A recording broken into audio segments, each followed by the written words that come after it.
If you've seen the Force Awakens trailer, there's probably one thing you've wanted more than anything else. There's two things. This is BB-8, the adorable Pixar-esque droid that's usurped R2-D2 as a robotic hero for the new film.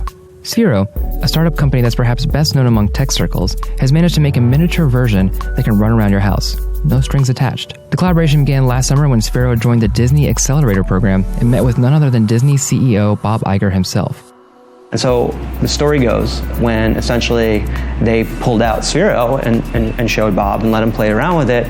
He said, I want to show you something. I'm working on this thing that might be interesting for us to have a conversation about. And funny enough, it kind of operates like this. And by the way, do you think you could make it actually work, considering you're so good with this ball? And it was about one day before Adam and Ian, who are the co-founders of the company, came back and had a concept of how to bring it to life.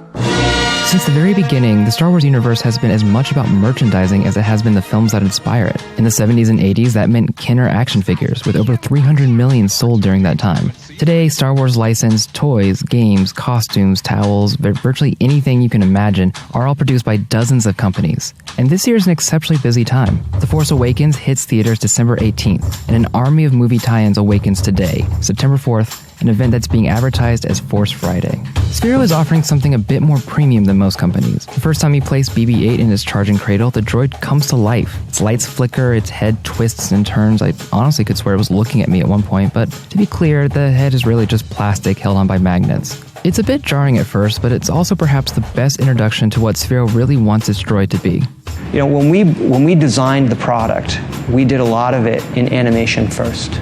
And so we actually wrote some software that would allow us to, create certain emotional moments that BB-8 would have. Like, what happens when BB-8 gets scared? What does he do when he's surprised? What about when he's mad? And we basically rendered those all out in software. And you'd have him go, beep, beep, beep, spin around. And then we had a mechanism to push that to the robot. BB-8 can be controlled by your smartphone for driving and other puppetry, but it also can be put in an automated patrol mode. Left to its own devices, BB-8 seems rather curious, albeit a bit pissed whenever it hits a wall. And that's just my take at least. Also, I wouldn't recommend letting him on tables or other elevated surfaces, but if you do, it's worth noting that the thing's been pretty durable so far. Sphero makes a lot of bold claims on the packaging, chief among them holographic communication, which, as you probably guessed, is just a nifty AR trick.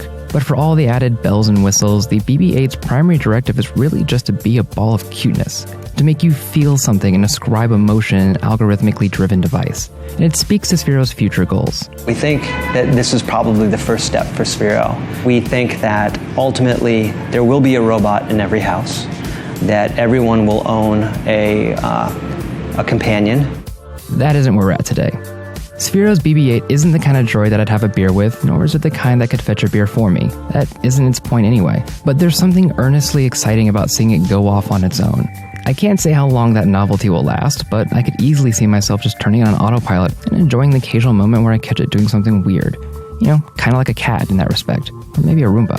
At $150, this is definitely among the pricier tie-ins for the film, and Sphero is wisely marketing it as a premium product. It's even managed to secure a coveted spot on the Apple Store shelves, among other places. And yes, it'll work with Android too. And this is just the first volley in what's assuredly many years of Star Wars merchandise. The Force Awakens is just the first of several films coming out in the next 5 years, not to mention spin-off properties, TV shows, comic books, games, and you get the idea. And who knows, by the time the Star Wars ride is over, we might all actually have robot companions. I may get a beer for us, and at least wait in line at the concession stand.